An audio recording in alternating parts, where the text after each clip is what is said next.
नियम भांगिबारु तातिले विरोधी विधानसभा रे भोल मागिबे मोहन माझी विधानसभार नियम न जानी हटहटा मुख्यमंत्री नवीन सरकार को हटाई ओडिशा रे मोहन सरकार हेबा परे अडुआरे पड़ुछंती नुआ मुख्यमंत्री मोहन चरण माझी गोटिए परे गोटिए विवाद रे छंदी हेउछंती नुआ सरकार केतेबेले हिंदी बा इंग्राजी कहि न पारुथबारु कटाक्ष हेउछंती त पुणी केतेबेले संविधान रो नीति नियम न जानी समालोचित हेउछंती।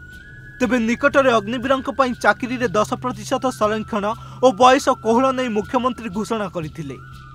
विधानसभा बा संसदीय नियम अनुसार गृह रे अधिवेशन चलीथिबा समय रे कोनोसी नीतिगत निष्पत्ति गृह बाहर घोषणा करा जाई परिबो नाही।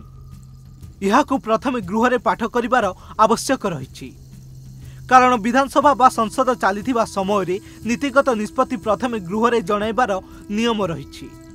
किंतु मुख्यमंत्री मोहन चरण माझी विधानसभार नियम न जानिबा नै विरोधी बीजेडी और कांग्रेस तीव्र प्रतिवाद करिसंती। मुख्यमंत्री जो नीतिगत निष्पत्ति घोषणा करिसंती ताहा असंगत और आईन विरोधी बोली बीजेडी अभियोग करिछि। एपटे संविधान विरोधी कार्य को नहीं स्वाधिकार भंग नोटिस आनिबाकू स्पष्ट करिछि कांग्रेस। तेबे ही किछि दिन रे विभिन्न प्रसंग को नहीं बैकफुट को ठेली हेलेनी राज्य सरकार।